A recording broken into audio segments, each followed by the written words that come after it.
There's usually not a lot left of a person once they're shot with a shotgun. A brutal killing. Blood was everywhere. The carnage, the just brutality. That was the worst scene that I've seen. A dark mystery with multiple suspects. And this case had all the classic elements of sex, money, and even drugs. That was the killer calling and telling them that the job is done. He needed to go in there and eliminate these problems in his life so he could have what he always wanted. I can protect you, you tell me the truth. I would not lie to you about a murder. The truth will be revealed. She knew that she was playing with fire. That's when the fuse was lit. Every day in North America, dozens of people are murdered.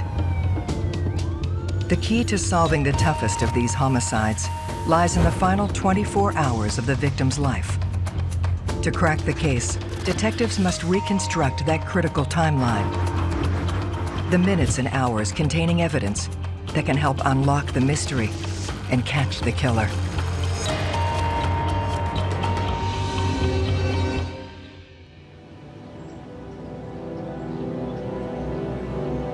Springfield, Georgia, personifies the small-town charm of the South.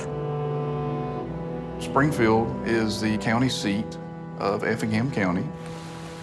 It's a quiet little community. It's rural, a lot of farmland. It only has 2 red lights. That's how small it is. Just a few thousand people. One hot summer night, violence erupts at one of the county's most respected homes.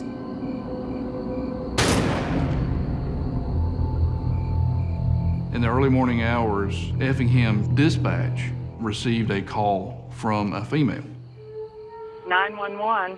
Help, please. Can I help you? What's wrong? Gun shot. You're shot. Yes, How did you get shot, ma'am? I don't know. It was difficult to make out what she was trying to tell them, but they did pick out a couple of words.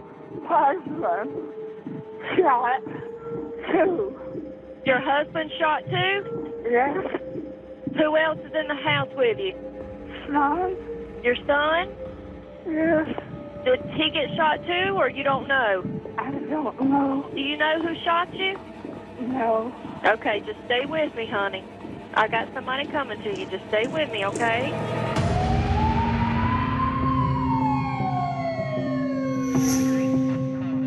Upon arrival, deputies locate 58-year-old Linda Heidt. When the first responders arrived, they could not believe Linda was even alive. She had taken a shirt and wrapped it around her lower jaw to help stem the flow of blood. The emergency medical services, they arrived on scene and transported her to a local hospital to immediately get her help. The other 2 individuals in the house, one was Linda's husband, Philip, and a son, Kerry. Both of them had sustained gunshot wounds to the head. It was obvious that no intervention would have saved them. Investigator Eric Reiner and Assistant District Attorney Michael Muldrew locked down the scene alongside Effingham County Sheriffs. We knew that this was going to be a very difficult case, that it is going to take tremendous man-hours. The sheriff, knowing that, assessed the situation and called in help, and he called in the GBI, the Georgia Bureau of Investigations. Special Agent Eugene Howard is assigned as the lead. When I approached the scene and drove onto the road where the Heidt family lived, the first thing I realized was the remoteness of the location. It was in a rural location, family dwelling down a dirt road. It wasn't in a public area. Inside the home, I noticed the overwhelming smell of gasoline. We immediately realized that the person who did this was gonna try to set the house on fire, to try to cover up the evidence. But the crime scene remains intact. It appeared that the son, Kerry, was shot first. Kerry was in the bedroom to the left. He was shot at close range, and he was shot with what appeared to be a shotgun. You walked down the hallway and you were able to see the father, Philip Heidt. It appeared that Philip raised up in his bed as a result of hearing the gunshot. Then Philip was shot. Immediately to the right, you see that there was a gunshot through the bathroom door where Linda was shot at.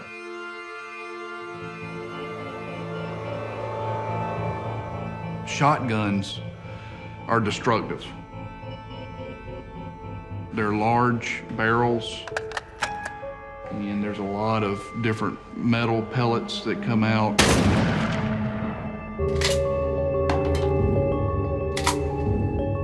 There's usually not a lot left of a person once they're shot with a shotgun. Blood was everywhere. That's, as of today, was the worst scene that I've seen. As far as the carnage, just brutality of the scene, and the sheer will for Linda to live. We wish we could have talked to her, but at that time she was in major surgery in an attempt to save her life. To find the person who killed Philip Heidt and his son Kerry and left Linda for dead, investigators will need to reconstruct the last hours of the victims' lives. What you start thinking about as an investigator is the victimology. Why or what caused this family to be brutally murdered and assaulted? Initially, and from the evidence, it appeared to be a robbery or a break-in. There's a big hunting community in Effingham, so it's not uncommon to have a shotgun. However, there was no shells found at the scene. No person who wanted to come in and rob and shoot had a reason to pick up the shotgun shells, especially if they were gonna set the house on fire. This was different than a random burglary. There was nothing taken from the house. Stuff is still there, it's cash. There were wallets, there was jewelry, there was money and money clips. Truly nothing had been disturbed.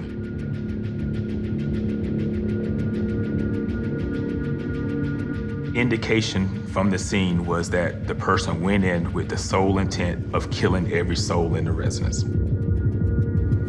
The apparent targeting of all three Heidts in one attack directs them to examine the family history. Their family's been in this county since its foundation. Philip Heidt was well known, extremely well respected. He was connected with a lot of the movers and shakers in South Georgia. And if you wanted to get a real estate deal done, you went to Philip Heidt. Philip was the breadwinner. Linda was the homekeeper. She took care of the kids and was the traditional Southern belle and the matriarch. They had 3 sons, Kerry Heidt, the youngest, Chris Heidt, the middle child, and Craig Heidt, the oldest. Kerry was his daddy's shadow. And he actually worked with him every day in their development company. In a lot of ways, they were 2 peas in a pod. Kerry was also married to his high school sweetheart, Robin, with whom he had a boy and 2 girls. They went to notify Robin at her home. They find her there with her children. She was told about the murders.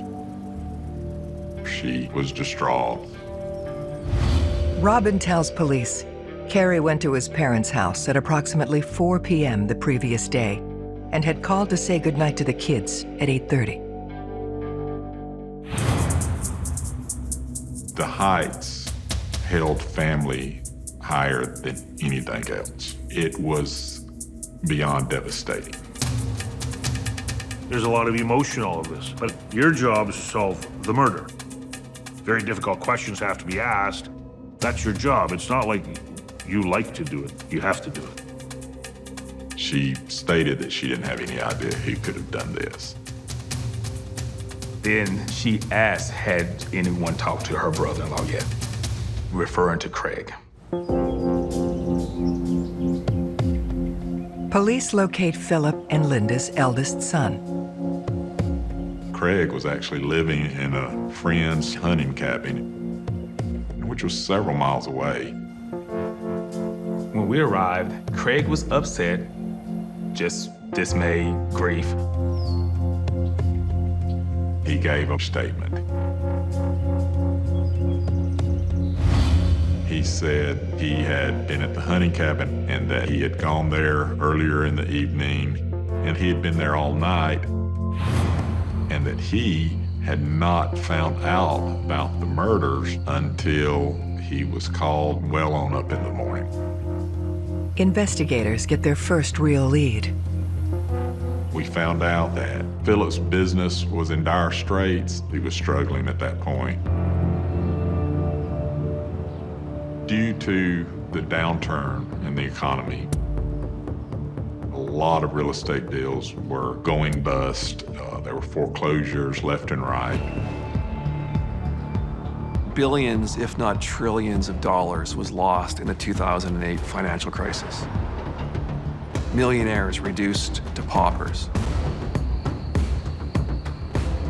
And that leads to a number of people having motive to commit murder. One of the investigative tracks that would have had to have been investigated was whether money was owed to clients in the business that the father and the son ran.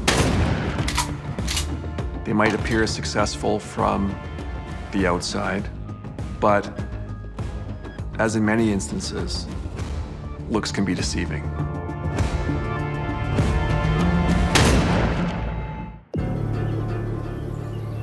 Investigators discover the brutal attack on the Heidt family may be connected to the business Philip and his son Carrie ran together.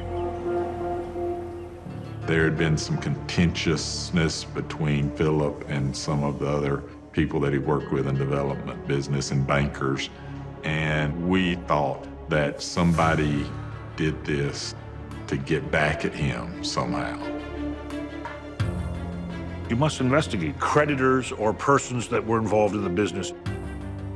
Is it 10, 20, 30 million dollars at stake? People will do anything for money. As they start their inquiry, they receive a tip. This lady in Effingham County received a phone call, and she tells the sheriff that she had received it approximately the same time that she thought that the Heidt murders were being carried out. She could hardly hear them, but she could hear them say, "The deed is done." This happened that night, and that's what made the person who received the call think, hey, this might have something to do with the case.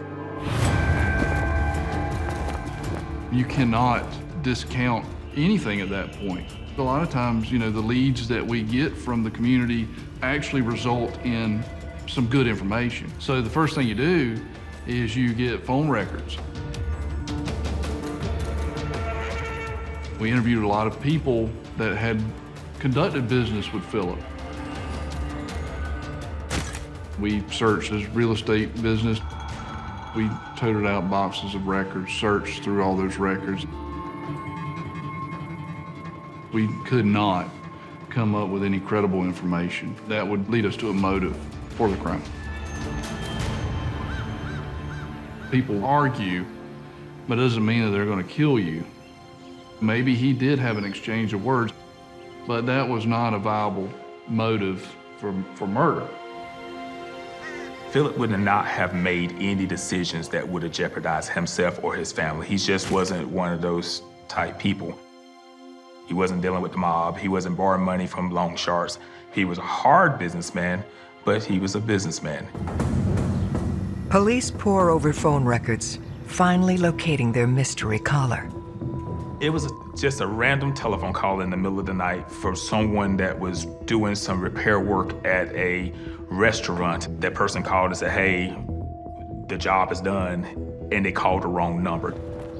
It just proved to be just a random telephone call, but it had to be investigated. They turned their focus to the middle son. Chris was a successful builder and lived close by Linda and Philip and was a real integral part of the family. He was devastated beyond belief. Chris tells investigators he was at his parents' house at 4 p.m. when Carrie first arrived. Chris was in a hurry to get home, feed his children, bathe his children, get ready for their school the next day. He reported that he was home with his wife that entire night, which was confirmed by his wife. But Chris does have an idea about where they should go next. Chris mentioned his father saying to him that he reported something to the local law enforcement. There was a meth addict down the road that was manufacturing methamphetamine. Philip called law enforcement and said, hey, this guy is selling meth in our neck of the woods. He actually went to prison for that. They thought that maybe this particular person had something to do with the death of Philip and Carrie Heidt. Police learned the man, Peter Hoffman, served close to 3 years for possessing and manufacturing methamphetamine. Crystal meth is a huge problem in the southern United States. And people who have a drug trafficking network will do anything to keep that network. And if you're a crystal meth dealer, you're a bad person, capable of terrible acts.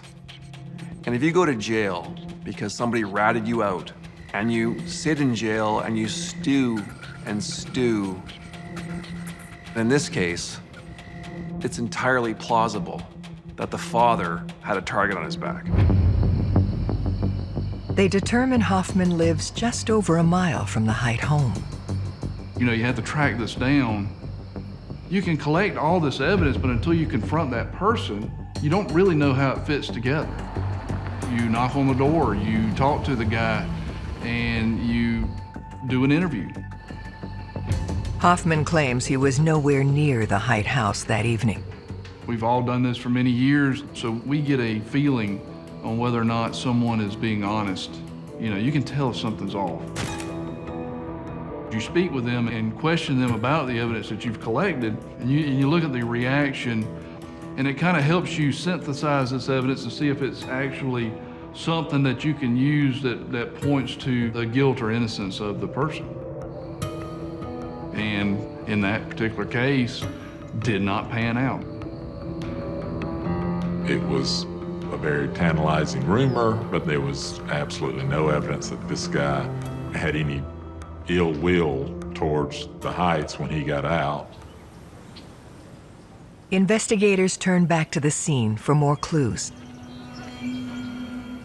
We noticed that there was a key in the door, and it was a true deadbolt, which means it's keyed on both sides. Through the family, they learn of a backup key used only for emergencies. Only a handful of people knew about this secret key that allowed access to the house. It was kept in a utility room off the carport in a special little notch above the door, and it would not be something that even a trained burglar would normally find. When the garage is searched, that key is missing. So we knew that that was the key from the secret hiding place. It would lead me right away as an investigator to believe this was some form of what we'll call an inside job.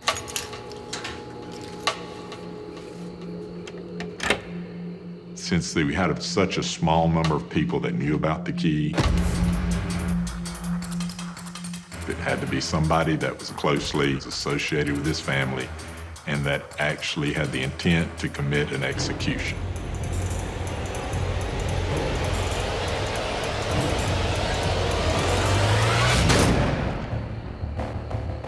They press the family to identify anyone with knowledge of the key. One name stands out. There was another particular person that came in interest, and that was John Henry, Robin Height's brother. It was mentioned to us that, well, John Henry goes onto the property all the time, and he would know where the key was at. John Henry was mentioned by the family because he had personal problems. And so you have a person of interest who has access to the deceased house. You have to now track the suspect's movements in those 24 hours to figure out whether or not this is the person who did it.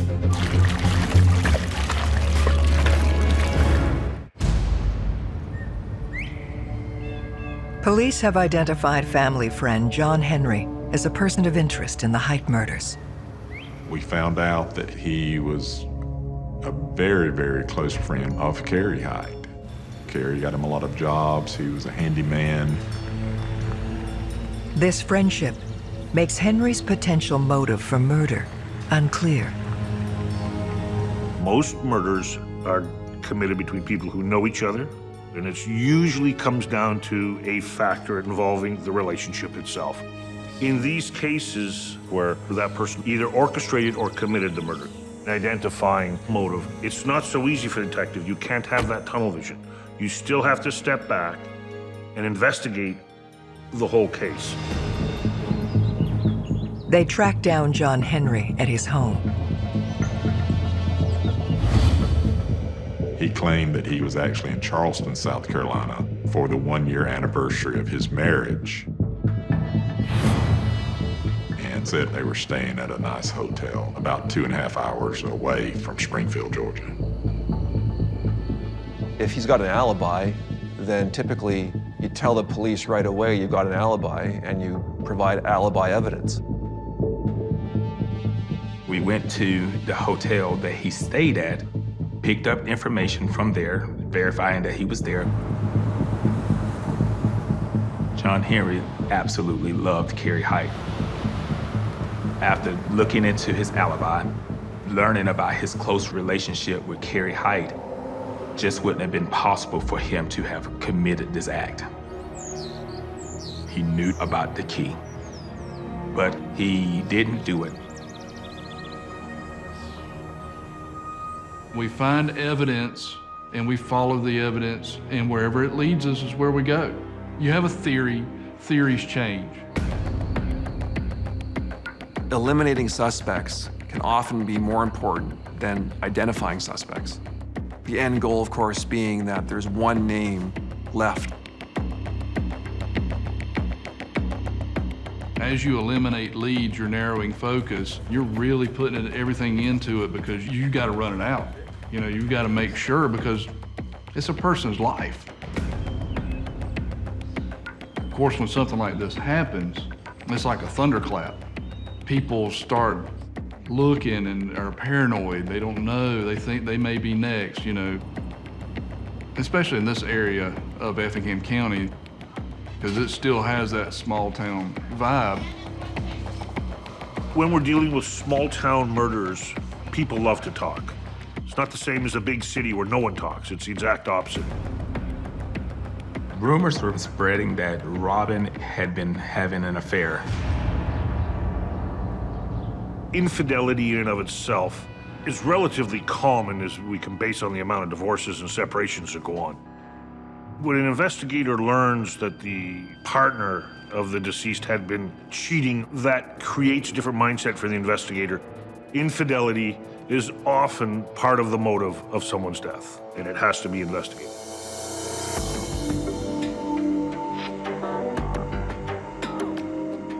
When we contacted Robin Heidt about it, she was forthcoming with the information. She didn't try to hide the fact that there was an affair. She said The affair had been going on for some months. When you start fooling around on your spouse, it's a recipe for disaster, and the chances of it not ending well, vis-a-vis in a murder, are extremely likely. Believing Carey may have been the main target, they need to determine his wife's whereabouts on the night of the crime. Robin Heidt reported that she was at home all night. There was dozens and dozens of man-hours spent tracking that down and getting cell phone records. Her cell phone was at the house all night long. Robin never left the residence that night. But what detectives soon discover changes everything. She was having an affair with her brother-in-law, Craig.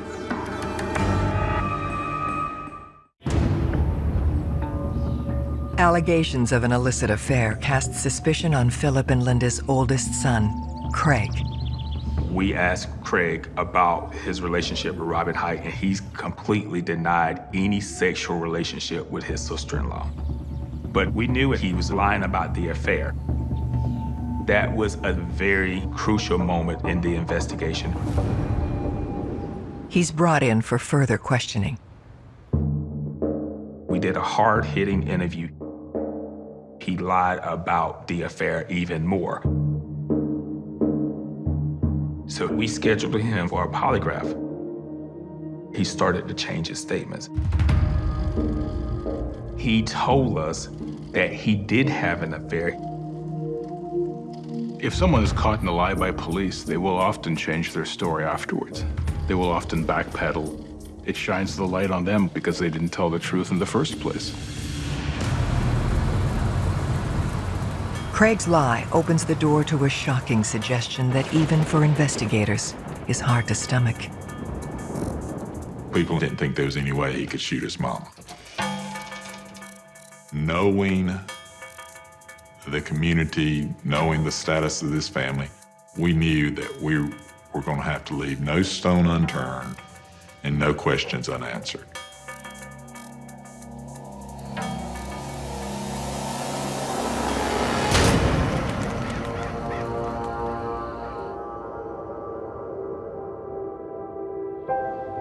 After multiple surgeries, the sole survivor of the attack comes to.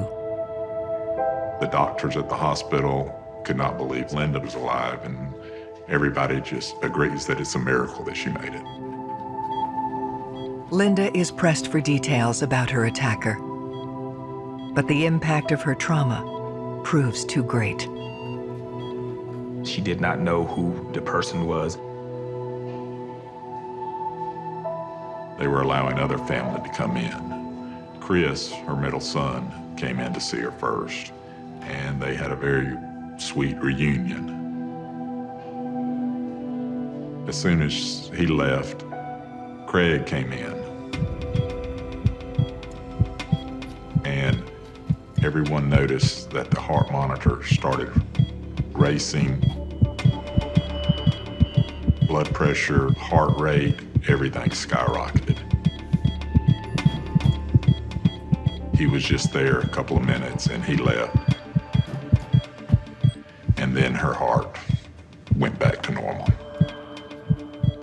Family members were picking up on the fact that Craig showed visible sickness when he was found out that his mother would make a full recovery. Craig's mother is unable to provide more information, so Special Agent Howard turns to her middle son, Chris, to see what he knows. Chris indicated the family was just learning of the affair. This was just tearing his family apart. For Philip to see the family that he and Linda had nurtured fall apart because of his oldest son's affair with his youngest son's wife, it was beyond devastating. Chris says the conflict had recently come to a breaking point. Craig was told an ultimatum that if he did not leave Robin Heidt alone, and leave Carrie's family alone, that he would be completely removed from Philip's will. At the same time, Carrie was trying to remove Robin from his will. Wills can tear families apart if the content of the wills are known. If it is disclosed that a person's not included in the will, or one person's getting more than another person, that could be a motive for someone to get very upset and perhaps commit murder. Amid the denials, Carrie and Philip look for tangible proof of the affair. Carrie installed a GPS device on Robin's vehicle. And so they knew where she had been going. On that Saturday and that weekend, Craig and Robin spent the weekend together. A friend of Philip's, who owned a helicopter, was asked by Philip to fly over this hunting cabin where they suspected Robin was meeting him.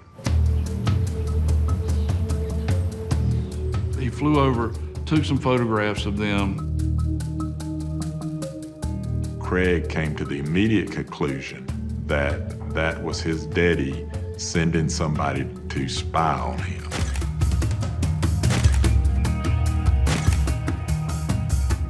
Craig had been confronted by Philip in the past, and he had denied it. Craig couldn't deny the fact that they were having an affair anymore. Craig was upset. He knew that everything was coming to an end. The life that Craig wanted was the life that his brother lived. He wanted his brother's life. He wanted his brother's wife. Conflicts between brothers is as old as the Bible. It's as old as mankind. It's as old as history itself. That Sunday, Carrie confronts his wife, Robin. He says, I'm leaving, I'm filing for a divorce. Carrie decided to go stay at his mother's house, which was the first time he had stayed there since their marriage. When Carrie got there, he actually requested Chris to witness his signing of a new will. Chris told him, I don't have time right now, but we'll do it later. And unfortunately, there was no later. It's compelling circumstantial evidence, but still not enough for an arrest.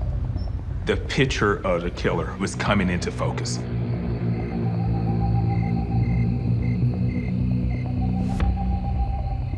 But there was no physical evidence, no eyewitness, no DNA. We knew, due to the nature of the crime and the people involved, that we didn't have to not only prove that Craig Heidt committed the crime beyond a reasonable doubt, but we also had to prove that no one else committed the crime. That's different from most cases. They need to place the gun in Craig's hands.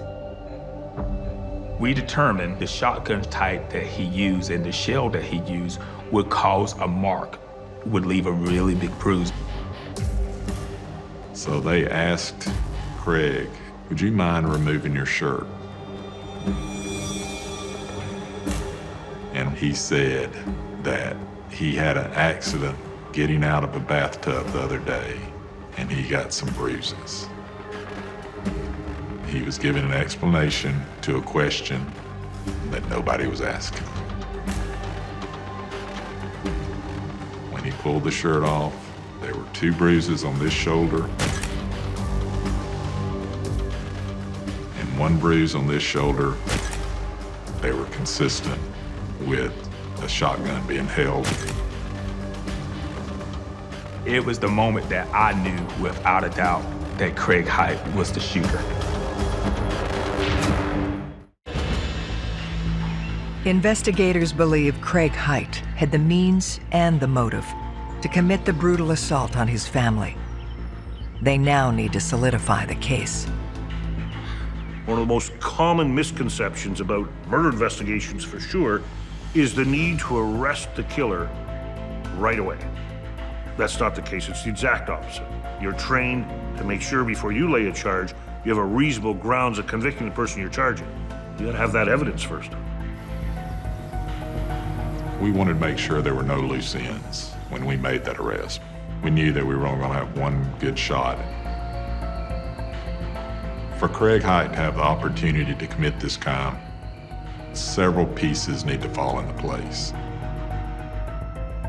Those included for Philip, Linda, and Carrie to be at the same place at the same time with no witnesses around. They re-interviewed the one person with that knowledge, Carrie's wife, Robin. He hasn't said to me, I did it, or, my God, if he had told me that he had done it, I would have called you. I mean, honestly, I just did not believe that he would do that, or could do that. I can protect you, you tell me the truth.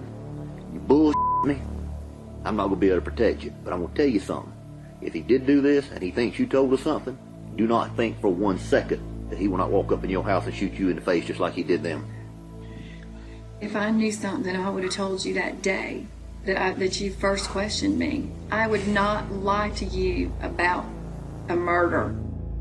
She provides a critical new detail. Rob and Craig are in communication with each other that night.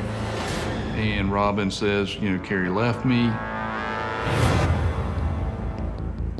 His opportunity came to fruition when Carrie and Robin had a huge fight that Sunday. This proves that Craig knew Carrie was with his parents that night. While the evidence against him remains circumstantial, the timeline of that final fateful day shows he was the only one capable of committing the brutal attack. The spark started when Robin and Craig were confronted about the affair. That's when the fuse was lit. He talked to Robin Heidt, and he learned that night that Carrie was staying at the family home. That's when he decided it's what he needed to do. He needed to go in there and eliminate these problems in his life.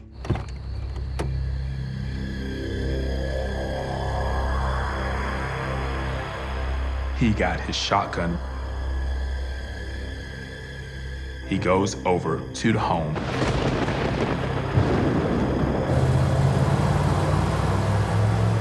He uses the key to enter the residence.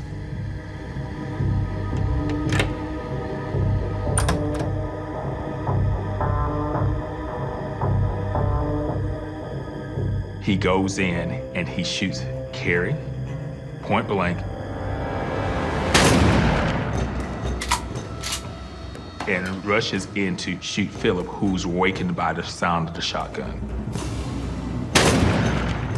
Linda, thank God, was not in the bedroom and was in the bathroom. He turns and shoots her as she opens the door. At that time, she's knocked out.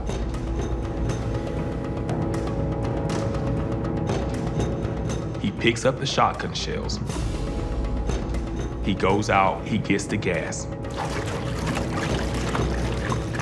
He pours gas. As he's going to set the fire, he hears his mother on the phone. At that time, he doesn't know if the local law enforcement will be there in a moment. He doesn't know how long she's been on the phone. He doesn't know if his brother Chris has been called, who is less than a mile away. So he has no other choice but to leave.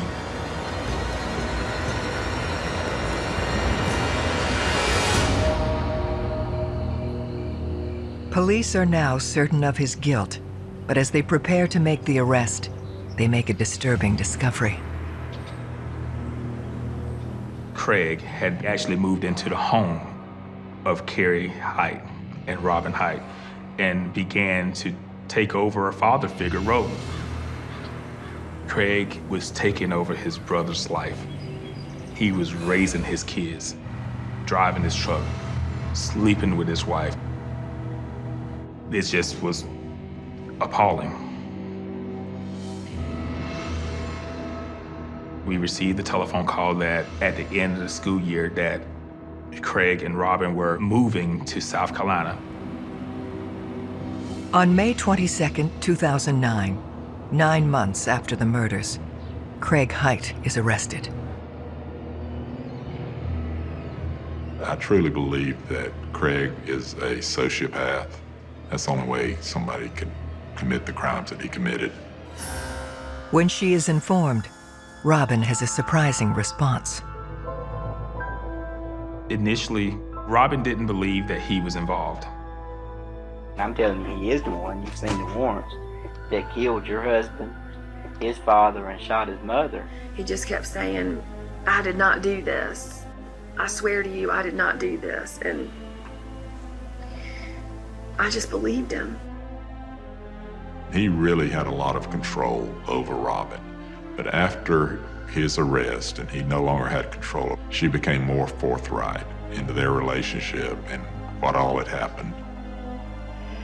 Robin's mindset started changing about his possible involvement. As the trial begins, the family remains divided. There are some members of the family that want to believe that he was not involved. Chris never could reconcile the fact that his brother committed these horrific crimes. I truly believe Linda knows that he committed these crimes, but you have to remember that, she's still Craig's mother. She lost one son. She was about to lose another one.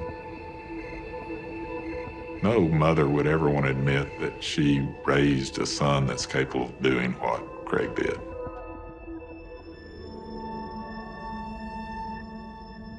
The jury ultimately found Craig Heidt guilty of murdering his father and his brother and brutally attacking his mother. Craig Heidt is sentenced to 2 life terms, plus an additional 85 years. He's essentially going to spend the rest of his life in prison. You work hard, you put all this effort into a case, and you get the verdict that you're seeking. You do feel good because you felt like justice has been served. But on the flip side of that, you still have a broken family and community that was going to take a long time to heal. Your heart goes out to that family.